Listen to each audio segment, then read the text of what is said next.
সম্মানিত দর্শক, আজকে আমরা আসছি সার্কিট হাউস মাঠে, যেটা মূলত হচ্ছে ময়মনসিংহ শহরের প্রাণকেন্দ্রে অবস্থিত। তো এত বিশাল এত সুন্দর একটা মাঠ পাওয়া যে কোনো জেলার জন্য খুবই খুবই খুবই এবং খুবই ভাগ্যের ব্যাপার।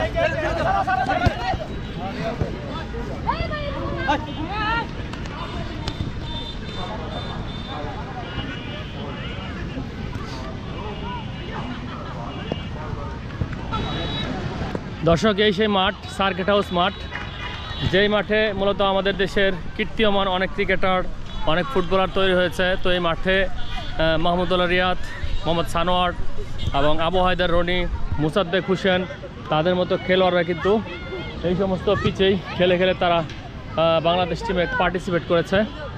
তো আমরা এখন আছি ময়মনসিংহ শহরের প্রাণকেন্দ্র সার্কিট হাউস মাঠে। এই সার্কিট হাউস মাঠে এর পাশে ওই দিকটায় অনেকগুলো ক্লাব আছে, যে ক্লাবগুলোতে মূলত রেগুলারলি প্র্যাকটিস করা হয়।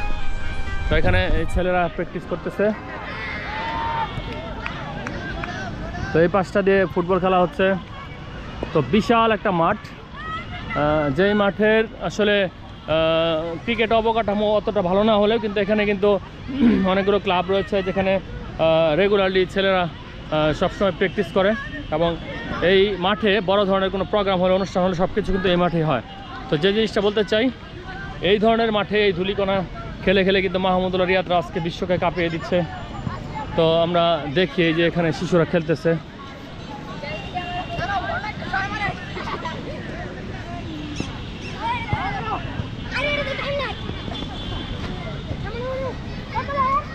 আমি তো রান করে যাইলাম বড়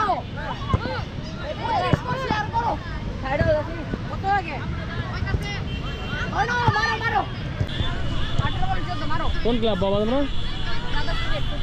ব্রাদার্স ক্রিকেট না? এই তো ওয়াও, এত বড় হোয়াইট। ওই সবাই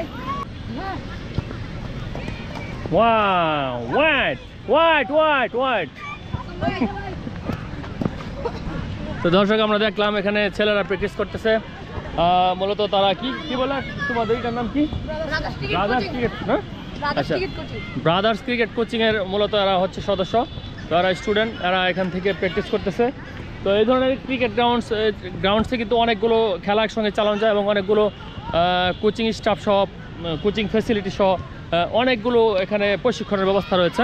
তো এটা হচ্ছে ময়মনসিংহের প্রাণকেন্দ্র, মূলত সার্কিট হাউস মাঠ। অনেক ঐতিহ্যবাহী এবং অনেক কি বলে যে ইতিহাস সমৃদ্ধ একটি মাঠ, যে মাঠের সৃষ্টিলগ্ন সেই আদি অন্ত অনেক বছর আগে থেকে, ব্রিটিশ আমল থেকে। তো আজকে এই মাঠটা আপনাদেরকে ঘুরে ঘুরে দেখালাম। তো এখানে একাধারে ক্রিকেট খেলা, ফুটবল খেলা এবং পাশাপাশি যত ইভেন্ট রয়েছে সকল ইভেন্টগুলো কিন্তু এই মাঠে পরিচালিত হয়। তো পরবর্তী এক সময় এই মাঠ সংক্রান্ত ইতিহাস নিয়ে বিস্তারিত আপনাদের সাথে শেয়ার করার চেষ্টা করবো। তো ভালো থাকবেন সবাই।